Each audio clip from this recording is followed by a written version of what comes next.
Berera idakiika 20 zezibulayo okuwera essaawa 2 ez'ekiro ssaawa 2 ejja kuba nteekateeka yawo tabadde tuline mukulu Kizito tuli mu ssomero wano tusoma yabufuzi ensi etalabika gye tubeeramu wano gye tukusomesa mukulu Kizito we tugendedde okuwummulamu ngambe nti twogere ku reconciliation waliwo contention yonna mu bannayuganda eryawo nti abantu beetaaga okureconcilinga beetaaga akakiiko ka muzaŋŋanda akanaakumaakuma nganda banga bali abantu abalyoke kyenjagala okusaba Oweekitiibwa Mao ategeere ebintu bino abantu abaleeta okuzza eŋŋanda oba babamuzaŋŋanda babakulembeze abantu abafugwa babawadde election kati abali mu gavumenti ne Mao bwabanga alaba nti waliwo obutakwatagana abali mu gavumenti bakulembeze bakole bituufu because bwabanga baliwo tegale bagala okukola bayinza okugenda mu parliament bakola ki kubanga nabagambye n'olwekyo okukuba kubuzaabuza reconciliation it is leaders nje bwegala tu reconciling tuddayo mu bintu kanti kyeki twawula webali nnyo what is causing contention wabanga waliwo obusosoze mu bantu nga mumutereeza abali mu gavumenti nga babiteekawo because they have the mandate we have given them the authority to do so. I get the point. N'olwekyo obanga obuzaabuza omuntu ali mu kati omuntu ali mu kyalo wansi ekannabulemu atabagalira ani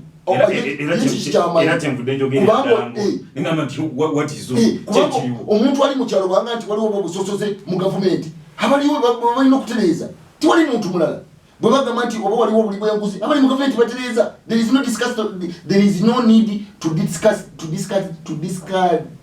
that because it's the leaders. They have got the authority, they have got the laws. Okola kwekyo n'olwekyo Mao tatumalira biseera Mao alina bwebanga bagala nti oba basibe oba biki ebyo bikolako agende mu kakiiko ka national security bakole ki bakole kyetagisa naye tojja kubuuza muntu ali ggulu muntu ali eri kyannamukaaga muntu ali luddawa biyita biki abantu bali bulungi kati bwebanga omanyi nti olina ebikyamu byokoze kati namwe abali abamanyi abagala kutabagala muntereeze ebyo because of the mandate kati ffe tuli bagoberezi. That is what I can say. Njagala mugamba authoritatively kubanga twagala okweyambisa ekibiina kyaffe kyetuli mu kino okulaga ensi tuli bamanyi because ekyo kiri important. Sebo professor nkulaba oli kusimu wano okuba naye tukyali ku program n'olwekyo twagala okulaga abantu nti tuli bamanyi era kubanga waliwo omuntu awakanya tuteeke debate awo kubanga kati baga nti emirimu gigabibwa mu kabira kati gwe bumala omuntu wa bulijjo ogenda kukola ki webaga nti abali bantu babibwako ettaka lyabwe nabiringa ng'ebyo bali balina obuyinza poliisi weeri abali mu gavumenti balina obuyinza amakooti wegali gakole kiki ekituufu okukuba kuzanyisa kuba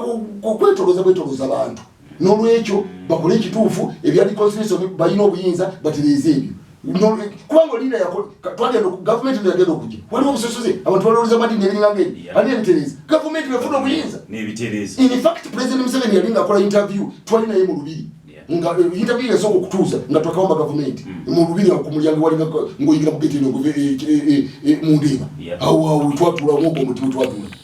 noza naku nga 3 twakwata 26 noza tuula nga 29 n'abawulire bonna b'ensiyona ffenna twali awo n'agamba ne bamubuuza nti kati owulira otya ng'okutta obukulembeze naga nti aze butonde bwange sikyamuukirira naye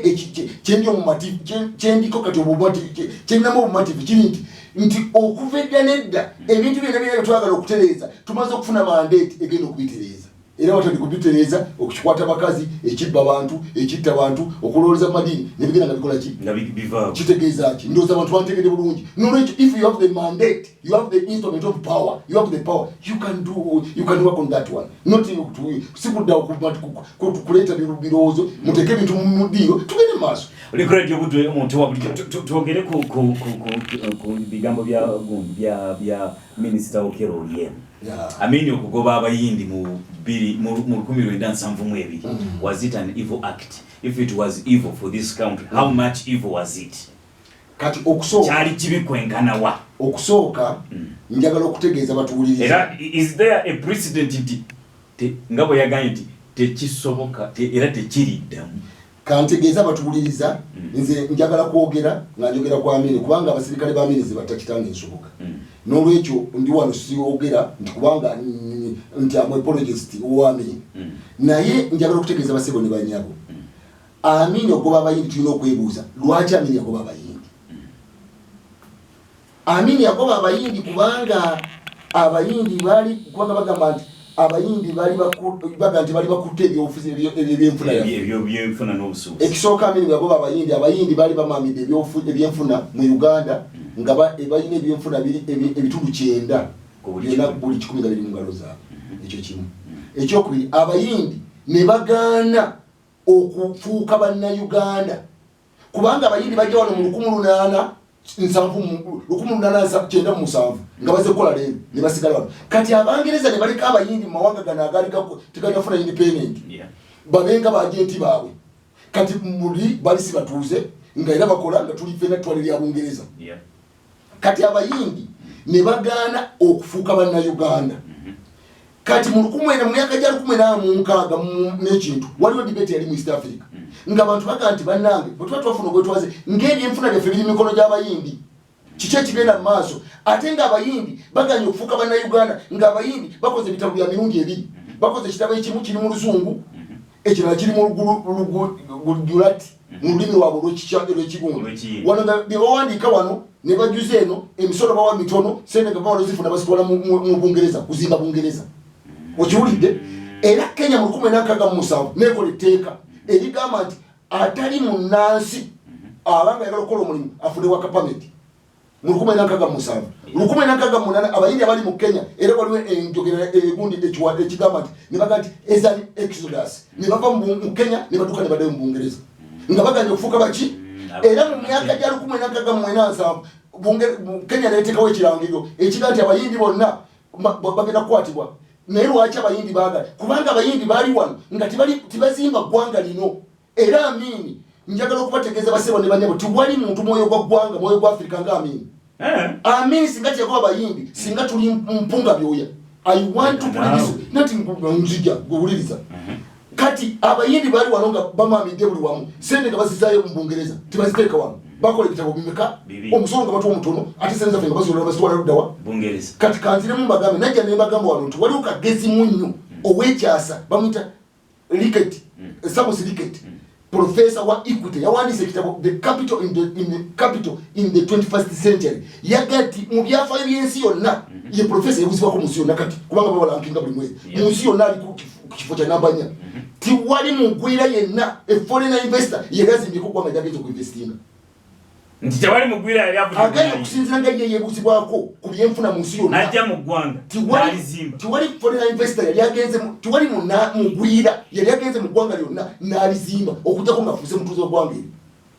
kubanga ekigendo ky'omugwira kufuna kuba kyeyo kujja sente wano kuzitwala genda kuzimba waabwe everybody build is motherland buli muntu yena azimba nsi ye y'obuzaaliramu sinsi ngwira era ekyaleeta kati weebuuze abajja okutufuga amatwale lwaki batunyagula ebintu byonna bitwalibwa kati n'olwekyo Amin ekyo yali akimanyi ekyo kimu kati Amin abagamba mu myaka gya Kenya era ne butogenda mu communism manisata mu 1989 yali ng'ajuliza kino ekyali debate yali mu East Africa mu Kenya badduka ne musigalamu abatonotono kati ekyo kimu ekyokubiri Amin bwe yajja mu government abantu kye batamanyi Amin yali musajja mu lwayi Amin yalina information y'amaanyi njagala okutegeeza bannayuganda mulaba Kirembe mine waliwo ekasese waliwo company bagiyita forestry yagenda nefuna sente zaffe zetwalina mu banka ya England mu 1951 nejjayo sente zaffe twalinayo emitwalo 43 eza paundi nga emitwalo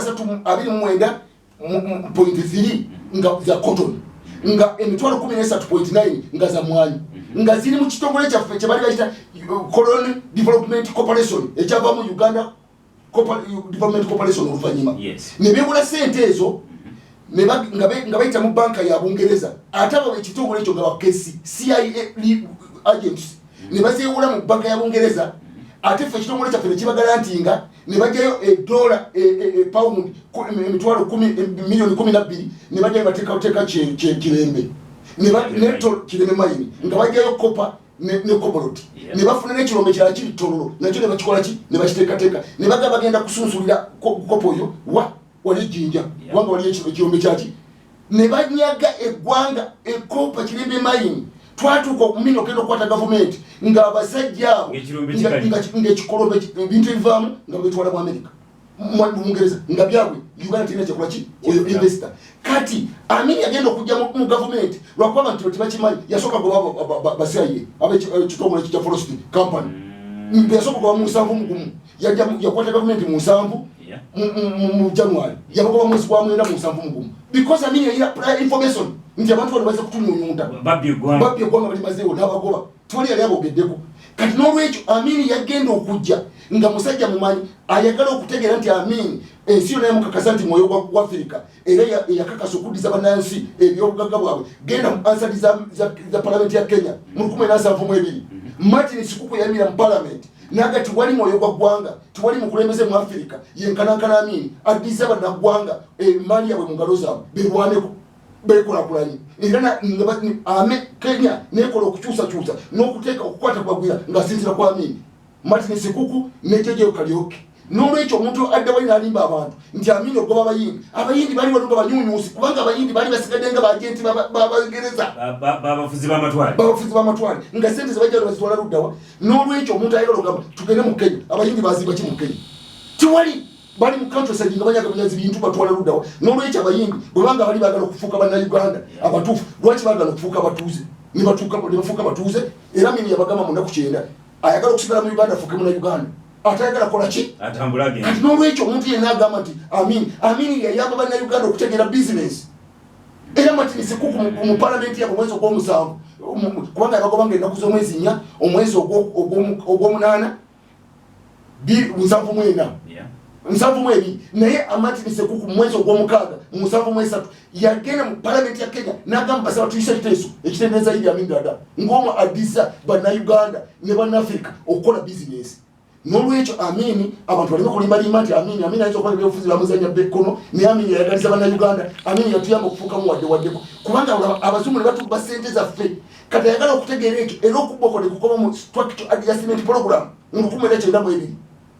amakampuni nkuwekyo okulabirako nga Coffee Marketing Board yayina billioni 8.8 obumbi 8 kwa akaunti yayo nga tulina sente zebabanja gavumenti zebaali batuteremwanyi nga baziwanyisa mu pata 12 obumbi buyitirivu naye baatunda ekitongole ku pasente za 21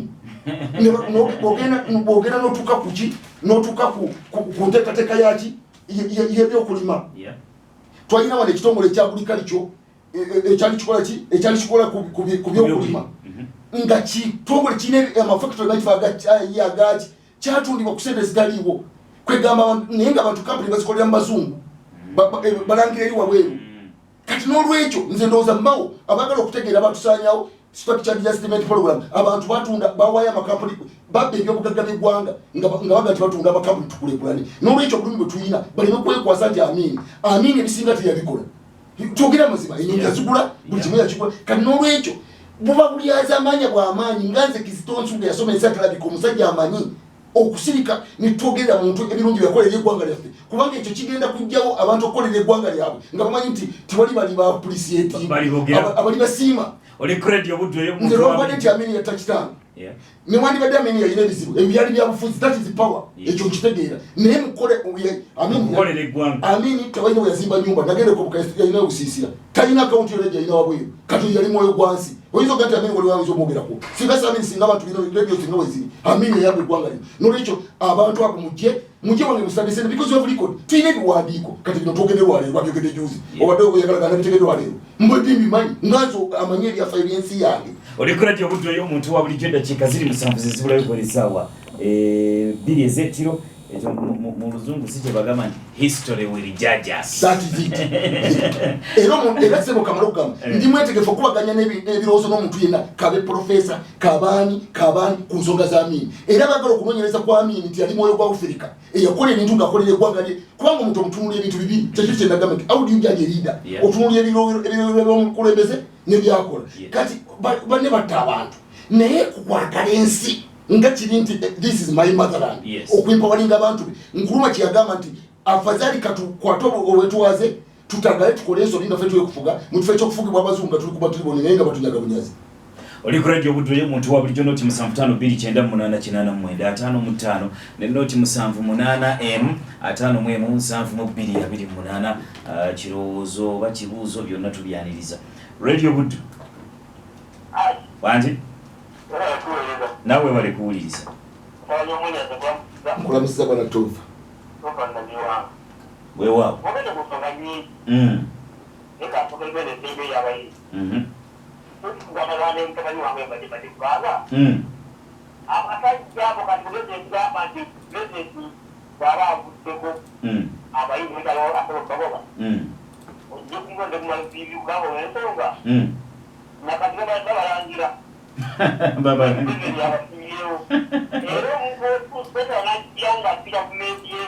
Oh, kakasa.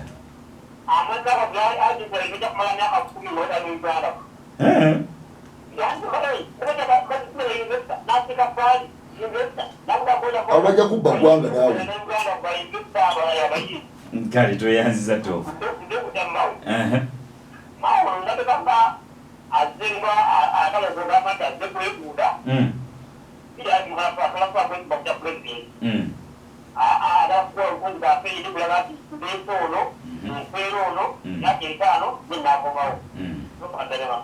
Kale toyanziza Tova. Buddu. Wanji? Nawe bali kuwuliriza.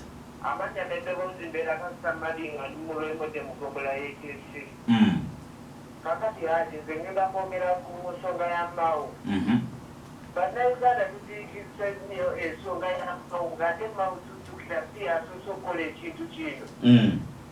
Tuli ku ekyo kintu kimu tulemedde okukola ebirala, tuli ku Mao. Abalala bonna abantu bakikola, yes bakikola. Naye kino bakiteekesezza nnyo. Bakimanye dippi, buli Mao abagambye afugira dippi. Tukirekeza wekiri, tuleke kudda bintu tukole ebirala.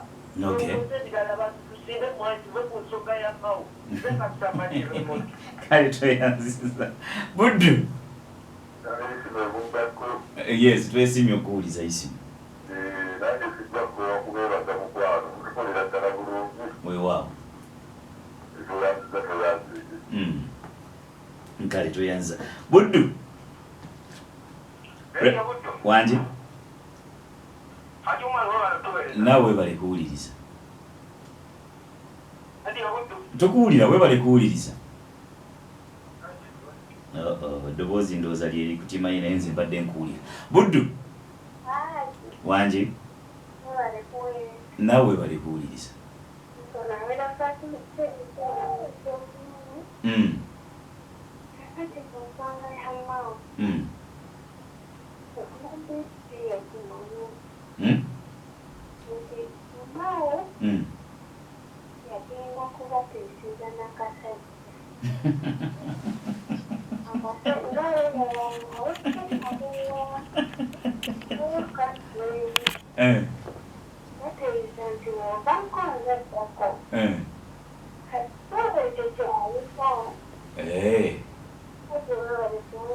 Kale nawe bali kuwuliriza. Kale radio Buddu. Nawe bali kuwuliriza.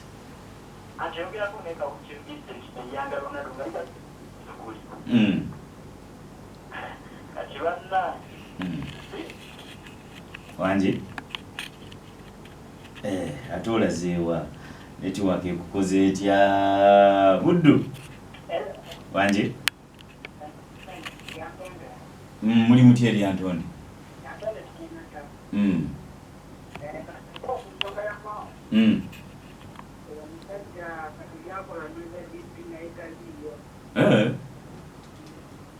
Okay.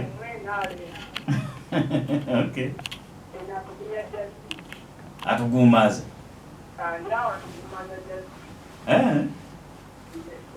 Kale we bali kuwuliriza. Kale Buddu. Bosembayo. Yes. Nawe bali kuwuliriza.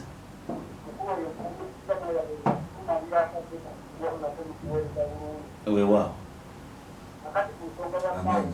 Amanya ani?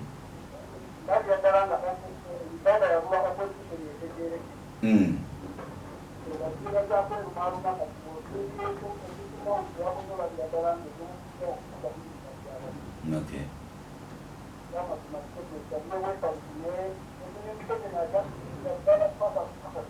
Kale toyanziza. Nawe bali kuwuliriza. kale mukulu kizito akadde ndoza ke wali abuuza kibuuzo basinye busimbi na contributing okusooka twebaza abawuliriza pulogulaamu yaffe era bali mu kibiina kyaffe sitwagala musigale kyekimu nolwekyo bannayuganda tobanga muntu yenna addamu okubalimbalimba Amin yali mubi ku byobufuzi butta abantu naye baali bamulwanyisa levo bwetu naye ku byokwagaliza bannayuganda tewali amusinze teyalina bank account yonna wabweru tayina bantu wonna oba yazimba kizimbe kyonna bwe yagenda bwe yakola ki ekyo kimu ekyokubiri kyenjagala okutegeeza abatuwuliriza nti eggwanga lyaffe lino Uganda bainvesita abajja mu nsi kati kababuli bainvesita babaani bainvesita bemuna babajja nga basibya amatayi abo bambega bawedde emirimu bava mu bitongole bya CIA bava mu MP16 be bajja nga baza okusuubula eno kyokudole Amerika egamba nti ffe tulina interest yaffe abo banoonya ssente ebajja okunyagula amawanga gano ogenda okuzimba luddawa era bw'omuyingirira Amerika nga yenyingawo bane gavumenti zaabwe kubanga baba bakolera gavumenti zaabwe si bantu sekinoomu ekyo mukitegere kyekiri kyebadde baga nti ekitongole kya CIA ekyakola kampuni bagita Forbes yabba yatubako dola zaffe paundi mu 1951 epaundi emitwalo 13 naye ate nejja netwala kirimba nejja ebyobugagga byaffe emyaka gyonna ngaebitwala kutwaziwa nolwekyo bainvesita abalala abajja wano bafere tulina okuba ate nga bamala bana bakola nabendagaano bebaba batwala bajja mu university ne bajjamu abavubuka abasomyi ab'amaanyi kati babatwalidde babakomyawo babeera bajenti babe bakola endagaano za kifulanenge ensuwa bali okutunyaga endagaano ezirimu ebituli nolaba nti abasanyalaze oli bamuwadde taxi holiday myaka 15 that is what they call state capture kubanga omuntu yeyambisa amateeka okusonyiwa omusolo n'anyagula eggwanga lizimbibwa misolo n'olwekyo obwo bwe bukolomo ne bayitamu okutunyaga naye ekyamazima tulina okubaganya ebirowoozo okulaba naye nga njagadde okutegeeza batuwuliza Amin yali mwoyo gwa Afirika mwoyo gwa ggwanga yeyamba bannayuganda okulabika nga bagenda mu maaso n'okusuubula emmwanyi ne zitinta n'ebiringanga ebyo naye byamuleetera ttabu byobufuzi byamulema kubanga yali musajja musirikale abakazi babakwata nga sophistication naye nga ebyokwagaliza ensi okwezimba omuntu ayinza obutafa bintu bibiri oyinza okubeera accurate mu byobufuzi naye mu byenfuna n'akuba abantu ekigo kyodola nti amakampuni gaffe gonna bagatunda ne bagabba ne bakola ki kati Mao yali badde ateekawo kakiiko kabuuliriza ebyatundibwa mu 1992 mu privatization baani ababigula babiguzanga baani kampuni zalina bugagga bwenkanawa Coffee Marketing Board nesaanawo yali ejjuddemu obugagga buyitirivu ebintu ebyo byali bizimbiddwa Amin n'olwekyo bwe tubanga twogedde nga Amin yafa ne tusirika busirisi nze nkulwa Amin taata wange yalina emmotoka nnya yali muntu wabulijjo nga yekola emirimu gye yali si nga asubula mwanya asubula biki asubula bino nga muntu kumumwana kati n'olwekyo yali mu gavumenti naye wali badde bamuta naye kati ye abantu bali singa Amin yakola omulimu gw'amaanyi katonda b'omukisa nenga